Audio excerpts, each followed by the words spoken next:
우리 남편이 다 큰 대학생 아들에게도 해라 하지 마라, 해라 하지 마라 엄청 강요하니 항상 아빠랑 아들이 대화가 안 돼요.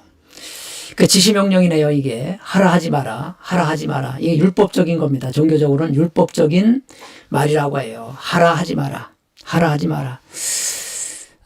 참 자율성이 떨어지고 그런 말을 많이 듣고 자란 자녀는 자율성이 떨어지고 의욕이 아주 상실되고요. 창의력이나 응용력이 떨어집니다. 자기 스스로 뭘 못해요. 그래서 제가 언젠가 용인인가 수지에서 전화를 받았는데 자녀가 큰아들이 이 뭘 해도 의욕이 떨어져서 일을 못한대요. 직장도 그렇고 사업도 그렇고 장사도 못하고 나이가 30이 넘었는데 못한다는 거예요. 그래서 자녀 상담을 해달라고 저한테 요청이 왔는데 이 부부는 부모 상담을 받아야지, 부부 상담을 받아야지 자녀 상담 가지고는 안 됩니다. 왜냐하면 얘기 들어보니까 강압적인 아버지 밑에서 그렇게 됐어요. 의욕이 떨어지니까 의욕상실이야. 스스로 잘 못하는 거예요. 그러니까 아버지 영향을 많이 받았으니까 아버지하고 자녀와 이렇게 대면을 해서 풀어야 됩니다. 그런데 중요한 것은 그래서 부부 상담을 제가 건의를 드렸는데 남편이 내가 무슨 문제가 있느냐고 부부 상담 안 받겠다고 거부하는 거예요. 이게 무의식에 갇힌 사람들의 증상입니다. 안 받겠다는 거예요. 내가 무슨 문제가 있느냐. 문제가 있다면 당신이 오냐 키운 거니까 당신이 나가서 받아라. 이렇게 된 거예요. 그래서 문제 하나는 없고 문제 부모만 있습니다. 문제 하나는 없고 문제 부모만 있어요. 부부가 치료받아야 위로는 부모 좋아지고 아래로는 자녀 좋아집니다. 가정의 핵은 부부예요, 부부. 부부 문제만 해결되면 다 좋아집니다. 그래서 청소년 상담은 지금 한계가 있다고 그러는 거예요. 청소년 상담사들이 아무리 상담을 잘해줘도 아무리 치유를 해줘도 뭐 하겠어요.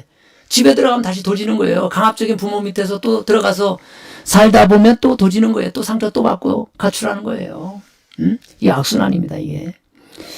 부부들이 좀 정신을 바싹 차려야 되겠어요. 아들이 독립적이지 못해서 답답했는데 제가 문제였네요. 그래요. 좀 자활심을 좀 키워줘야 되겠어요. 오냐 키우면 안 되고요. 또 너무 강압적으로 키워도 안 되고요. 이거 해라 저거 해라 너무 강압적으로 시키는 대로 지시형으로 하면 안 돼요. 자율적으로 하게 되면 어떤 현상이 나타나느냐 하면 제대로 못합니다. 왜 강압적으로 부모가 키우는지 아세요? 제가 제대로 할까 염려스러워서 너는 시키는 대로 해. 이렇게 되는 거예요. 그런데 치유는요, 어떻게 하느냐 하면 실패를 경험해서 자기 스스로 하다가 실패를 경험해야 인생 공부가 되고 나중에 자립심이 생기고 실패를 거울 삼아서 실패는 성공의 어머니예요. 이렇게 돼야 되는 거예요. 그러니까 강압적으로 하면 안 돼요, 강압적으로. 윌리엄 그 화가 이름이 생각 안 나는데요.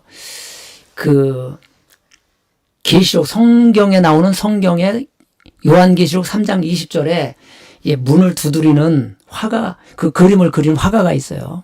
문을 두드리는.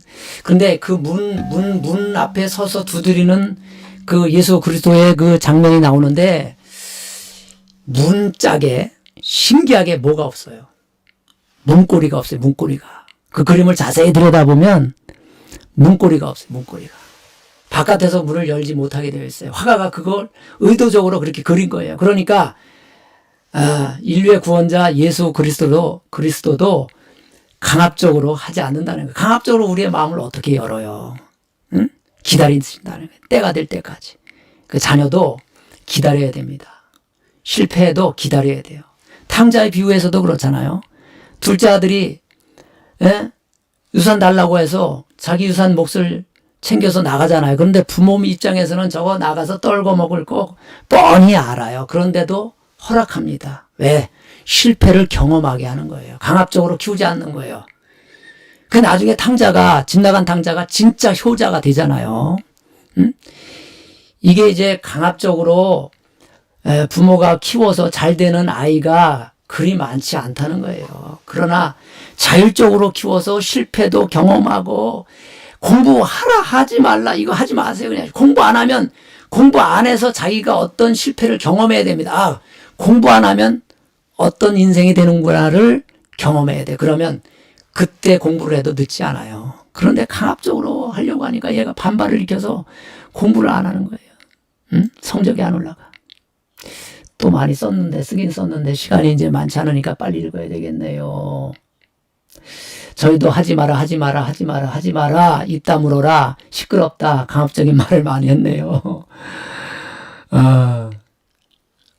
또 그래 하는 또 그래 말투 쓰는 분 여기 있네요. 구제불능 또 그래 이 말 절대 쓰지 마세요. 남자들 욱합니다 이게.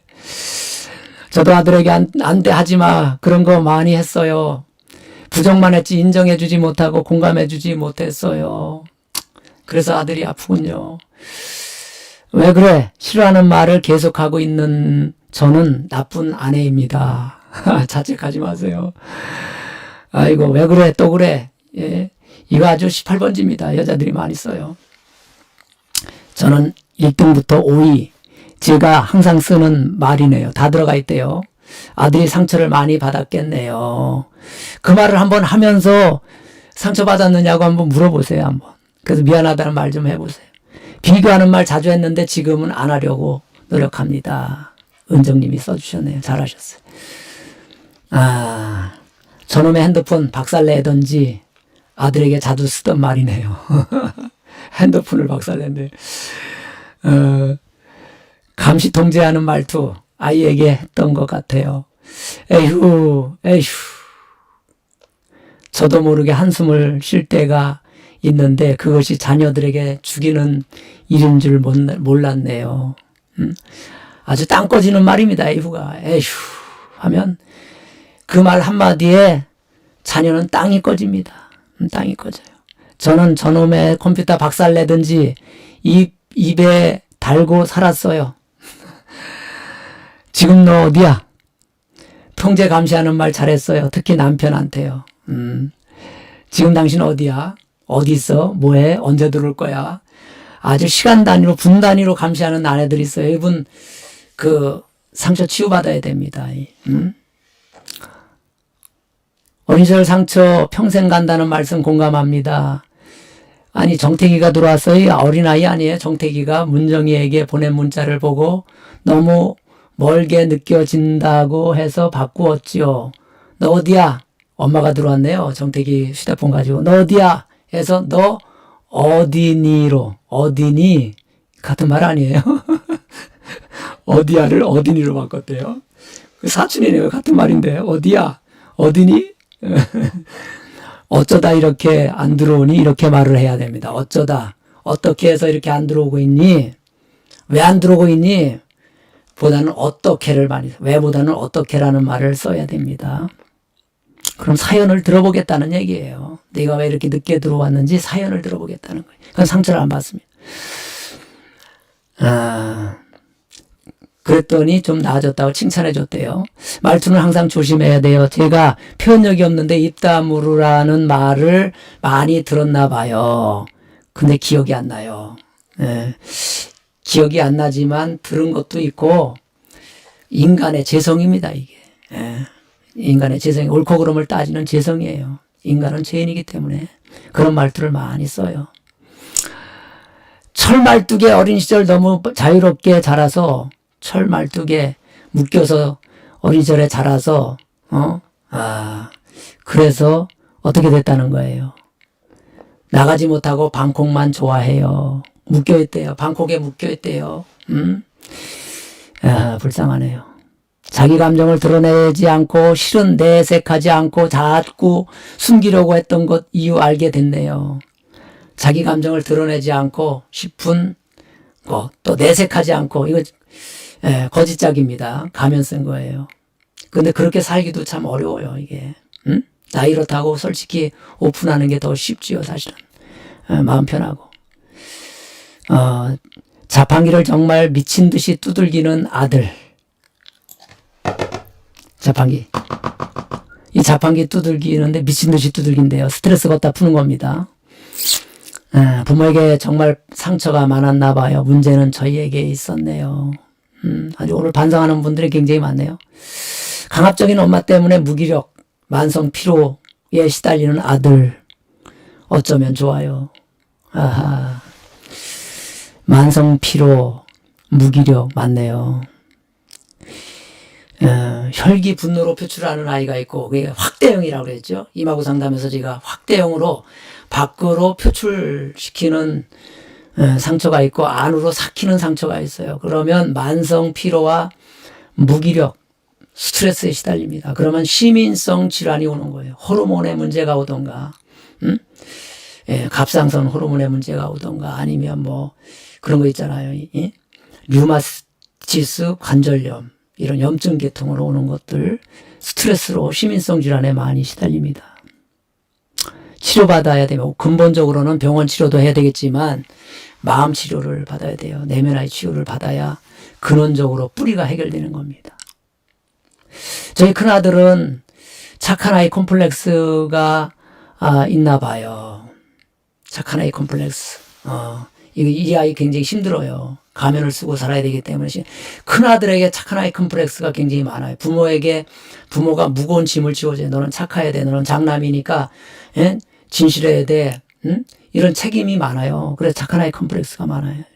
풀어줘야 됩니다. 무거운 짐을. 저도 아이들이든 남편이든 늦게 들어오면 자초지정을 묻지 않고 어디냐고 다그치고 화를 내고 불안해하고 혈기를 부립니다. 지금은 많이 나아졌는데요. 잘못될까봐 불안해. 다시 도질까봐 불안해돼요. 안 도집니다. 이마고 상담 계속 보면 이제 머리에서 풀어지면 아하 통찰이 이루어진 사람은 옛날로 돌아가지 않습니다. 돌아가도 다시 복원력이 있어요. 걱정하지 마세요. 착한 아이 콤플렉스 우리 아들에게도 있는 것 같아요. 괜찮아. 해줘야겠어요. 괜찮아. 자녀에게 자주 써야 되겠어요. 그랬구나. 그럴 수도 있지. 괜찮아. 이 말을 많이 써야겠어요. 그랬구나. 그럴 수도 있지. 괜찮아. 실천해 보겠습니다. 억지로라도 괜찮아라고 해야 하는데 입이 안 떨어집니다. 이 말은요. 입이 안 떨어진다는 말은 입을 누가 잡고 있어요? 생각이 잡고 있습니다. 생각을 누가 잡고 있어요?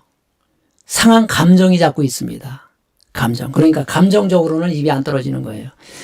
그래서 결심하고 결단해야 됩니다. 의지적으로 해야 되는 거예요. 감정적으로 하지 말고 의지적으로, 감정에 따라서 말을 하려고 하지 말고 의지적으로 이걸 해야 내 자녀가 좋아진다, 치료된다, 이런 자녀 지는데 못할 게 뭐가 있어요. 결심하고 결단하면 되지. 그런 마음으로 해야 됩니다. 입이 안 떨어지는 분들 의지적으로 하면 아주 후련해집니다. 하는 사람도 후련해지고 그 말을 괜찮아라는 말을 들은 자녀도 아주 그냥 기분이 굉장히 좋아져요. 쌍방이 좋아집니다, 이게. 억지로라도 괜찮아라는 말을 해야 하는데 입이 안 떨어지는 분 한번 해보세요. 어릴 때부터 저는 무엇이든지 다 참아왔어요. 속으로 혈기가 나는데도 참고 참았어요. 그게 상처인지요.